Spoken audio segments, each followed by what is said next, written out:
The shuttle docked at the Galactic Academy with a soft hum. Yuna Kim stood near the window and looked out at the massive crystal building floating in space. 3 different suns shone on its walls. The light made the whole place look like it was made of diamonds. She took a deep breath. This was her new home for the next 2 years. She was 22 years old. She had grown up on a small Earth colony where her family raised animals, horses, dogs, cats, even a few chickens. Her whole life, she had been good with creatures.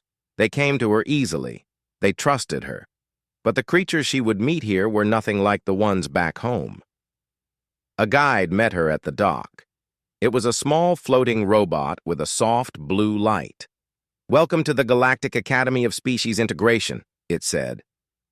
"You are the first human exchange student in 40 years. Please follow me to your assigned classroom." 40 years. Yuna had heard this number many times before she left Earth. The last human student had left under strange conditions. Nobody would tell her what happened. When she asked her teachers, they changed the subject. When she asked the Academy officials, they said the records were private. All she knew was that humans were not welcome here for a very long time. The hallways of the Academy were wide and tall. Different kinds of aliens walked past her. Some had scales, some had fur, some floated in the air, some had so many arms that Yuna lost count. They all looked at her, some with curiosity, some with fear, some with something that looked like anger. She reached her classroom. It was a large circular room with seats going up like stairs. About 30 students were already inside. When Yuna walked in, every conversation stopped. 30 pairs of eyes turned to look at her. Some of those eyes were red, some were golden, some were on stalks that moved around like snakes. "The human," someone whispered. "I heard they eat meat," another voice said. "I heard they hunt for fun." Yuna kept her face calm. She found an empty seat near the back and sat down. Her heart was beating fast, but she did not let it show. Back home, she had learned that animals could sense fear. She wondered if aliens could sense it too. A tall alien with green scales and 4 arms walked up to her. His name was Taiho, and he was the class leader.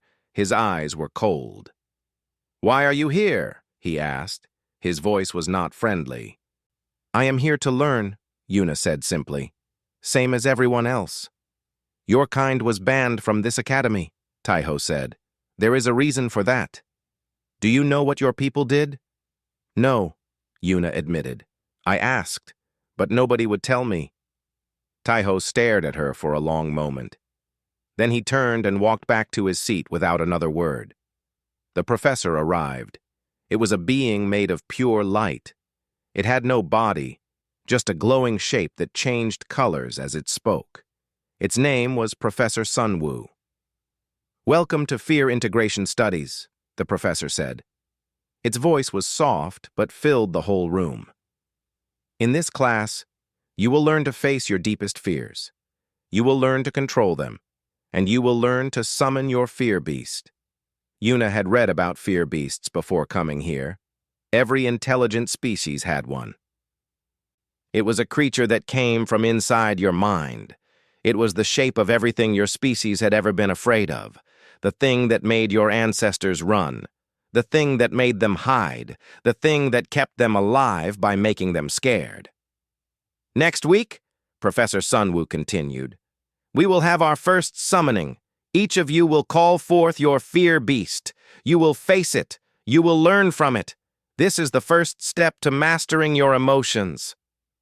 The alien students shifted in their seats. Some looked nervous, some looked excited.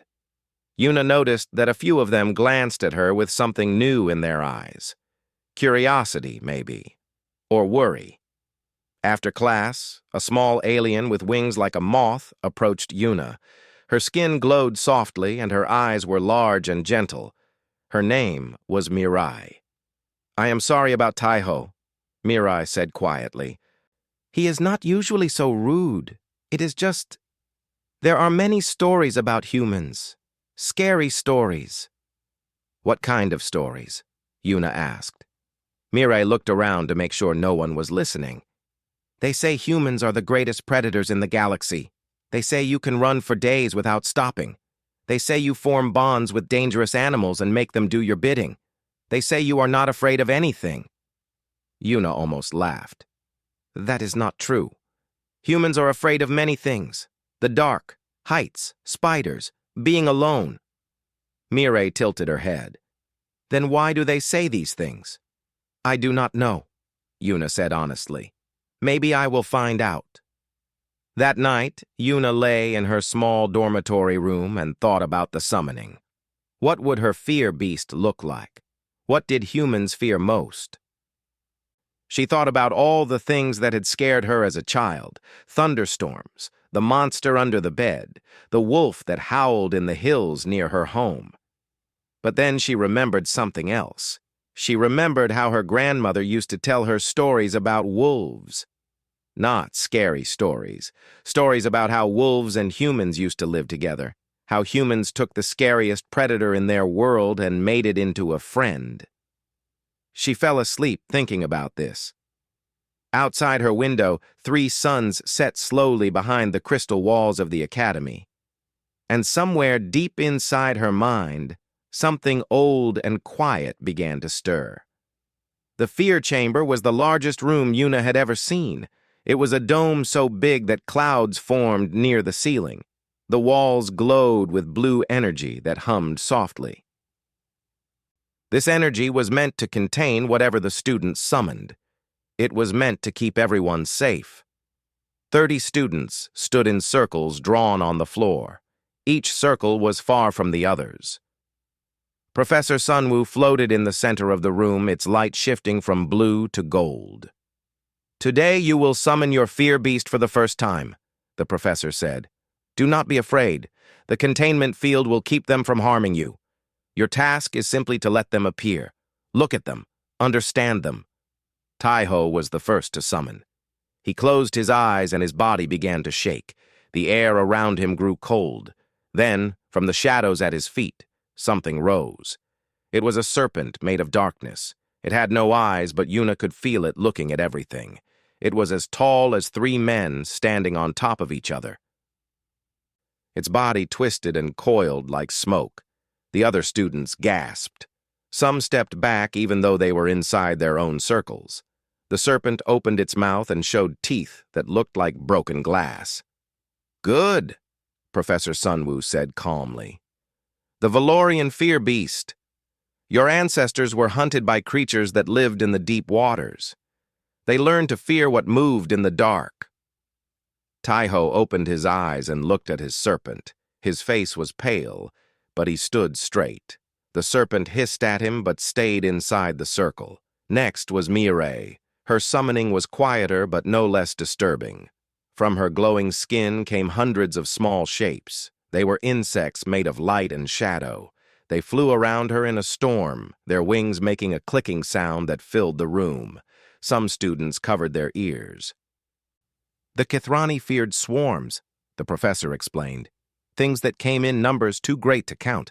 Things that could eat a forest in one night. Mirai trembled as the insects flew around her head, but she did not cry out. Then came Do-Wan. He was a Gorveth, a species with skin like stone. When he summoned his fear beast, the ground shook. From beneath him rose a mountain of rock and teeth and eyes. It had no clear shape. It was just a pile of horrible things stuck together. Rocks fell from it constantly. Eyes opened and closed all over its surface. Mouths appeared and disappeared. The Gorveth feared the collapse, Professor Sunwoo said. The mountain that falls. The ground that swallows. The earth that betrays. One by one, the students summoned their fear beasts. Each one was terrible in its own way. There were creatures of fire and ice, creatures with too many legs, creatures that were just screaming mouths, creatures that looked like the void of space itself. Finally, only Yuna was left. The room fell silent. All the fear beasts seemed to turn toward her. Even the ones without eyes seemed to be watching. The alien students held their breath. This was what they had been waiting for. This was what they wanted to see. The human fear beast. The thing that made the most dangerous species in the galaxy afraid. Yuna closed her eyes. She thought about fear. She thought about what scared her. The dark rooms of her childhood, the sounds in the night, the stories of wolves that her grandmother told. She reached deep inside herself, to the place where fear lived. For a long moment, nothing happened. The students began to whisper. Is she broken? Maybe humans have no fear. I told you they were monsters. Then, slowly, something began to form in front of Yuna. It was not made of shadow or fire or ice. It was not made of screaming mouths or endless eyes. It was solid, real. It had dark fur the color of midnight. It had 4 legs and a long tail. It had amber eyes that glowed softly in the blue light of the chamber. It was about the size of a large dog. It looked around the room with calm curiosity. It sniffed the air. Its ears moved back and forth, listening to the sounds of the other fear beasts. What is that? Taiho demanded. His serpent hissed behind him. That cannot be a fear beast. It is too small, too normal. Yuna stared at the creature. She did not understand either. I think it is a wolf, she said slowly. Or something like a wolf. From the stories my grandmother told me. A wolf? Doan laughed. His mountain creature rumbled behind him. That tiny thing, that is what humans fear? We were worried about nothing. Some students laughed with him, but others did not. Mirai was watching the creature carefully. Professor Sunwoo had gone very still, its light no longer changing colors. The wolf creature turned and looked at Yuna. Their eyes met. For a moment, something passed between them, something old, something that went back thousands of years. Then the creature did something that no fear beast had ever done before. It walked toward Yuna. It did not growl, it did not attack. It simply walked up to her, circled twice, and lay down at her feet. It curled its tail around its body. It closed its amber eyes, and it went to sleep. The room exploded into chaos. What is happening? Fear beasts do not sleep. They are supposed to be terrifying. What is wrong with her? The other fear beasts began to react. Taiho's serpent thrashed wildly. Mirei's insects scattered in confusion. Dohwan's mountain started to crumble faster than before. The students struggled to control their creatures. But Yuna's fear beast did not move. It lay at her feet, breathing slowly, completely at peace. Professor Sunwoo floated closer. Its light was now a deep purple color that Yuna had never seen before. The professor looked at the sleeping creature for a long time. Interesting, the professor said quietly. Very interesting indeed. What does it mean? Yuna asked. She looked down at the creature sleeping by her feet.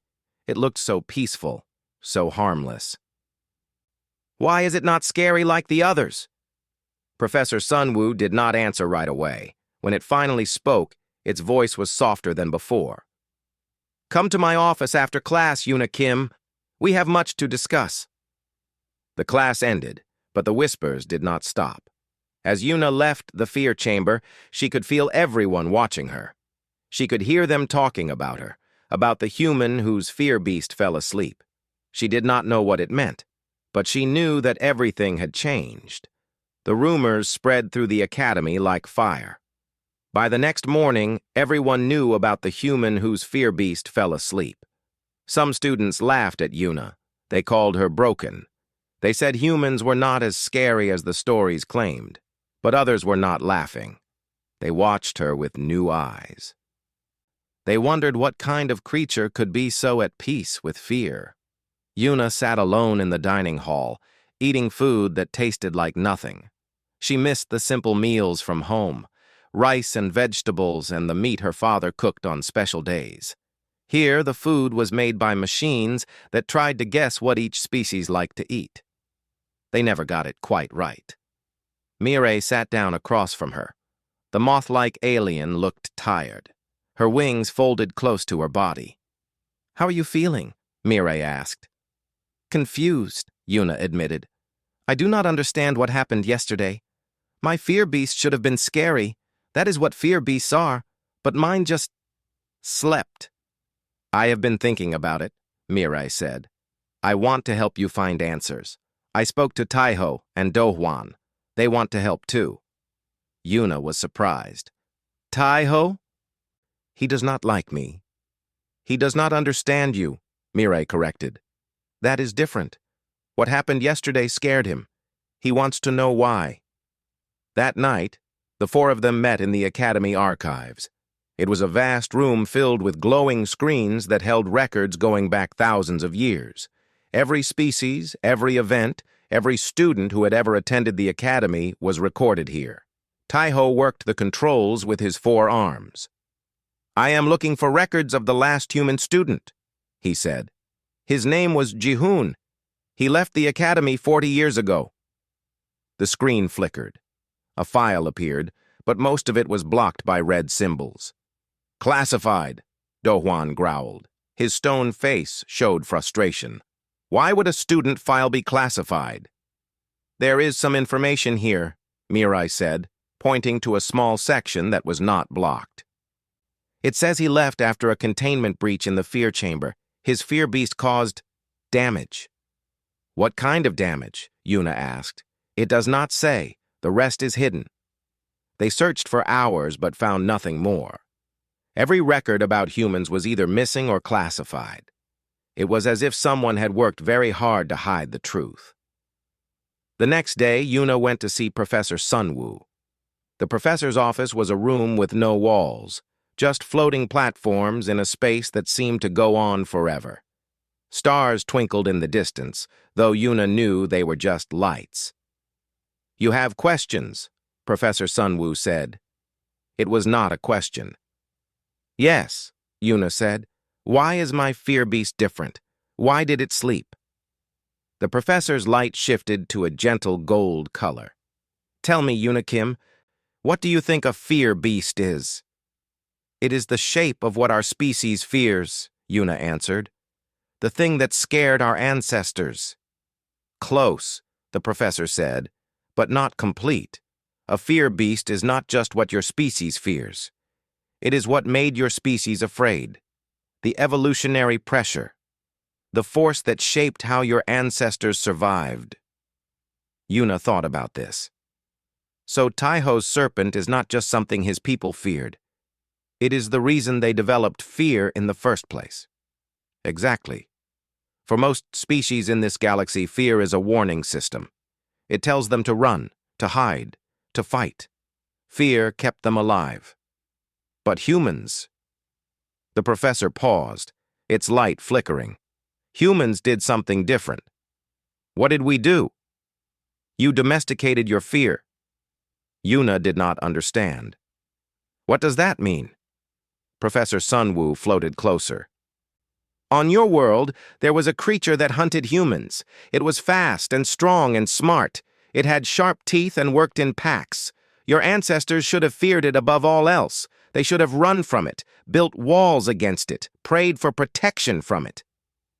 "The wolf," Yuna whispered. "Yes, the wolf. But humans did not run from the wolf. They did not just fight it. They did something no other species in the galaxy has ever done. They befriended it. They took the creature that hunted them in the night and made it sleep by their fires. They turned their greatest fear into their closest companion." Yuna thought about her grandmother's dogs back home. Big, loyal creatures that followed her everywhere. They were wolves, she realized.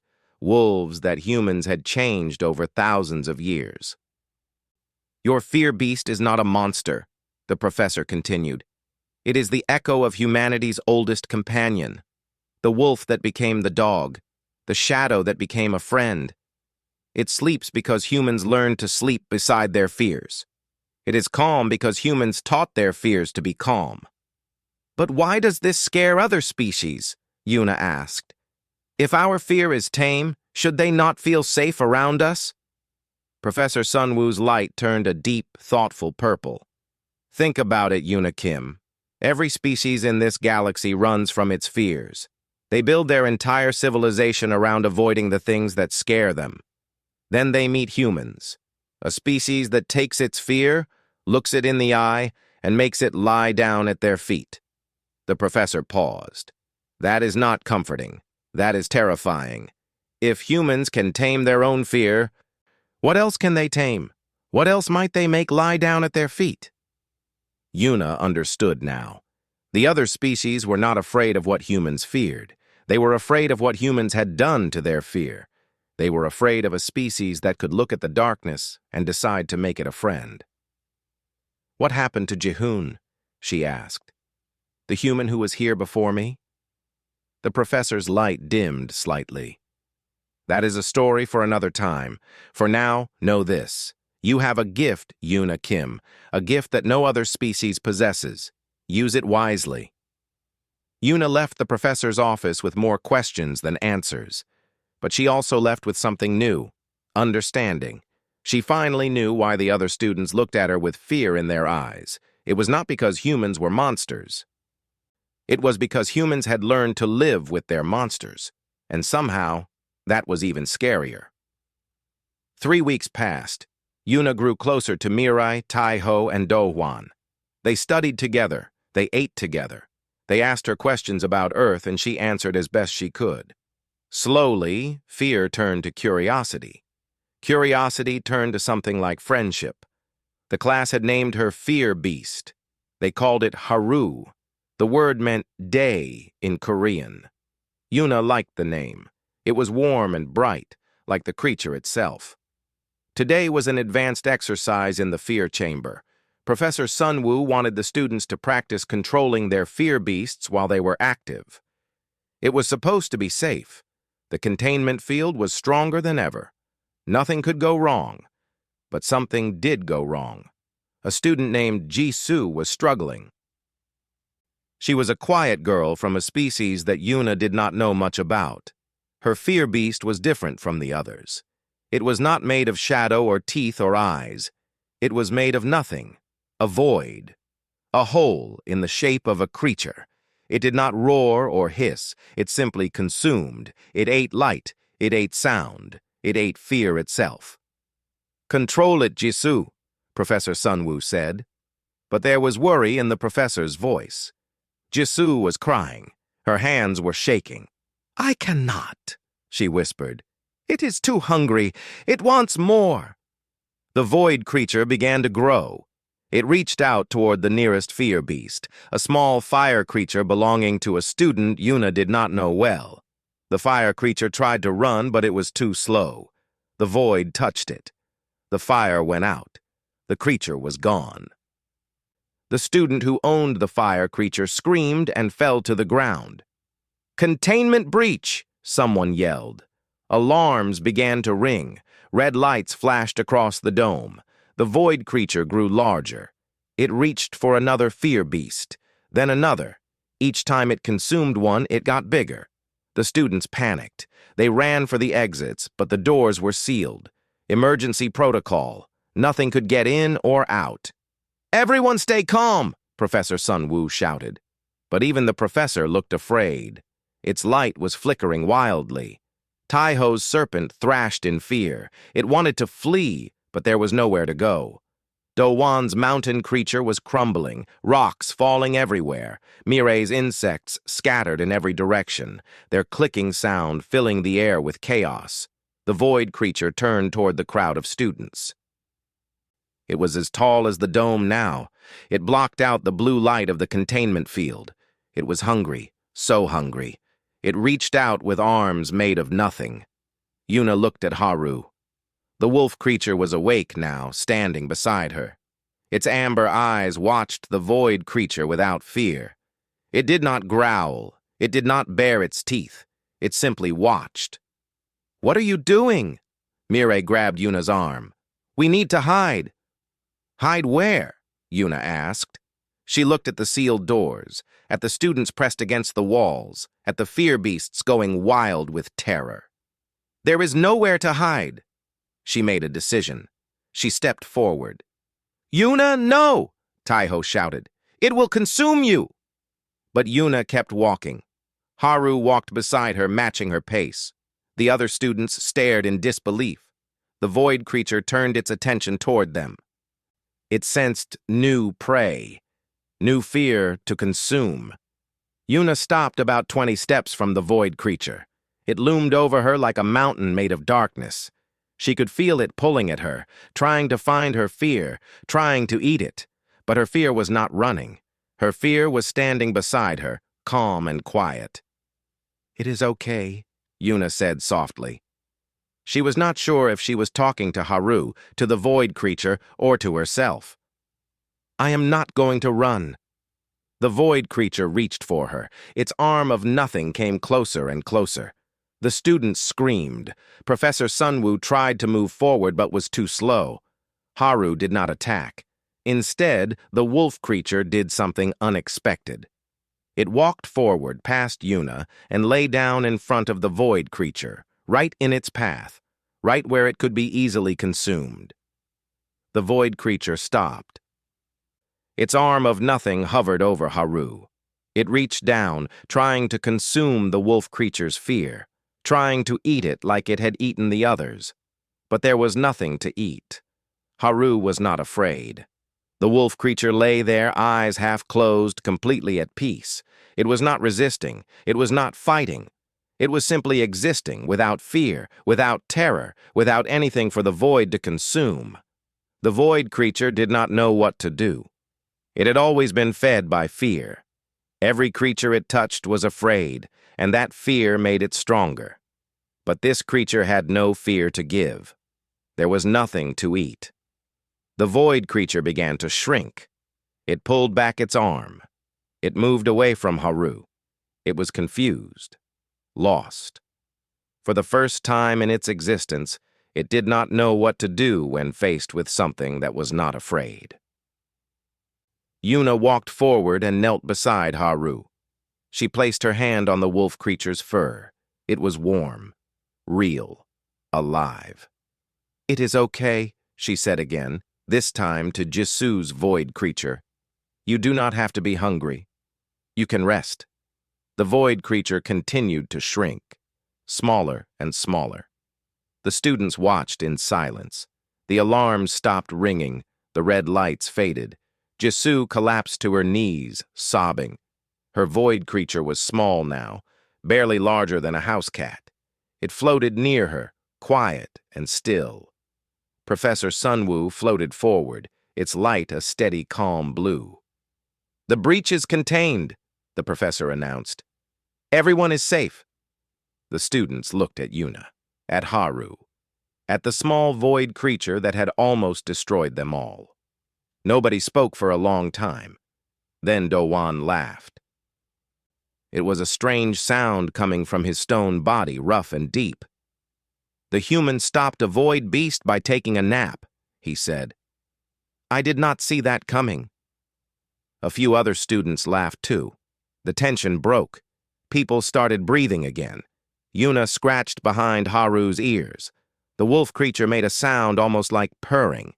She looked up at the other students, at their fear beasts still trembling from the ordeal, and smiled. "I think," she said softly, "there is a better way to handle fear than running from it." The Academy's central garden was the most beautiful place Yuna had ever seen. Plants from 100 different worlds grew together in a space where gravity was just a suggestion. Flowers floated through the air. Trees grew in spirals. Water flowed upward instead of down. It was a place of peace, where students came to think and heal. Today, the entire class had gathered here. It was the day after the incident in the fear chamber. Jisu was there too, sitting apart from the others. She had not spoken to anyone since her void creature almost destroyed them all. Yuna could see shame and fear in her eyes. Professor Sunwoo floated to the center of the garden. The professor's light was a warm gold today, gentle and kind. "Yesterday," the professor began, "we learned something important. We learned that fear is not always what it seems. We learned that there is more than one way to face what scares us. The students listened in silence. Their fear beasts hovered nearby, quieter than usual. Even Taiho's serpent was still. Even Dohwan's mountain had stopped crumbling. Every species in this galaxy, Professor Sunwoo continued, developed fear as a way to survive. Fear told your ancestors when to run, when to hide, when to fight. Fear kept you alive. It was a gift from evolution, a warning system built into your very blood. The professor paused. Its light shifted slightly. But humans did something no other species has done. They did not get rid of their fear. They did not conquer it. They did not pretend it did not exist. Instead, they befriended it. Everyone looked at Yuna. She felt her face grow warm. Humans took the wolf that stalked their camps in the night, the professor said, and they made it sleep by their fires. They took the darkness they feared and learned to carry torches into it. They took the unknown waters of their world and built boats to sail across them. Again and again, humans looked at the things that scared them and said, "I will not run. I will understand." Mireille's wings fluttered softly. Her insects had settled down completely, resting on her shoulders like small jewels. "This does not make humans fearless," Professor Sunwoo added. "They are afraid of many things. But they have learned that fear does not have to be an enemy. It can be a companion, a guide, even a friend." After the lecture ended, Taiho approached Yuna. His serpent followed behind him, but it was different now. It moved slowly, calmly. Its darkness did not feel so cold. "I was wrong about humans," Taiho said. His voice was quiet, almost gentle. "I thought you were predators without fear, monsters who felt nothing, but you are something else entirely." "What do you think we are?" Yuna asked. Taiho thought for a moment. "You are predators who made peace with what hunted you. That is stranger than being fearless, and maybe more frightening. But also," he paused, searching for the right word, "also more wonderful." Yuna smiled. It was the kindest thing anyone at the academy had said to her. Jisoo came forward next. Her void creature floated beside her, small and quiet. It was barely larger than Haru now. Its hunger had faded to something manageable. "Thank you," Jisoo whispered. Tears ran down her face. "I thought I was going to hurt everyone. I thought my fear was too big to control. But you showed me it did not have to be." "Your fear is not bad," Yuna said gently. "It is just hungry because you have been fighting it for so long. Maybe you can try something different. Maybe you can sit with it, feed it peace instead of terror." Jisoo nodded slowly. She reached out a trembling hand toward her void creature. For a moment, nothing happened. Then the creature moved closer. It did not consume her. It simply floated beside her, waiting. Later that day, Yuna sat in the garden with Mirai, Taiho, and Dohwan. Haru lay at her feet, eyes half closed, tail moving slowly. Other students began to approach one by one. They asked if they could sit nearby. Yuna said yes to all of them. Soon there were a dozen students gathered around, then 2 dozen. Their fear beasts came too. The serpent coiled beside the mountain. The insects rested near the floating voids and fire spirits and shadow creatures. For the first time, the fear beasts were not fighting. They were not running. They were simply existing together. A young Kithrani student, barely old enough to be at the academy, pointed at Haru. "Why is it not scary?" she asked. "Fear beasts are supposed to be scary." Yuna reached down and scratched behind Haru's ears. The wolf creature made its purring sound again. "Maybe," Yuna said softly. "It is only scary if you run from it." The young Kithrani thought about this. Then she looked at her own fear beast, a small creature made of static and noise. She sat down cross-legged on the floating grass and patted the ground beside her. The static creature hesitated. Then, slowly, it moved closer. It did not attack. It did not scream. It simply sat beside her, buzzing quietly. Other students began to do the same. They sat with their fear beasts instead of standing apart from them. They spoke to them softly instead of shouting commands. They offered peace instead of demanding obedience. Professor Sunwoo watched from a distance. Its light was the warmest gold Yuna had ever seen. Haru opened one amber eye. The wolf creature looked at all the fear beasts and all the students gathered in the garden. It looked at Taiho's serpent, now resting peacefully. It looked at Dowan's mountain, solid and still. It looked at Mirai's insects, glowing like small stars. Then Haru closed its eye and went back to sleep. And one by one, the other fear beasts began to settle. For the first time in the history of the Galactic Academy, fear beasts rested peacefully beside students who were learning, slowly, carefully, that fear does not have to be an enemy. It can be a companion, a teacher, a friend that sleeps beside you in the dark and keeps you warm until morning. Yuna looked up at the floating flowers and the upward flowing water and the plants from 100 worlds. She thought about home, about her grandmother's dogs, about the wolves that humans had tamed so long ago, about all the darkness that her species had walked into, carrying nothing but a torch, and the belief that understanding was better than running. She was proud to be human, proud to come from a species that looked at fear and said, "Let us be friends." And in the garden of the Galactic Academy, surrounded by aliens who were finally beginning to understand, Yuna Kim smiled and scratched her fear beast behind the ears. Haru purred in its sleep. Everything was going to be okay.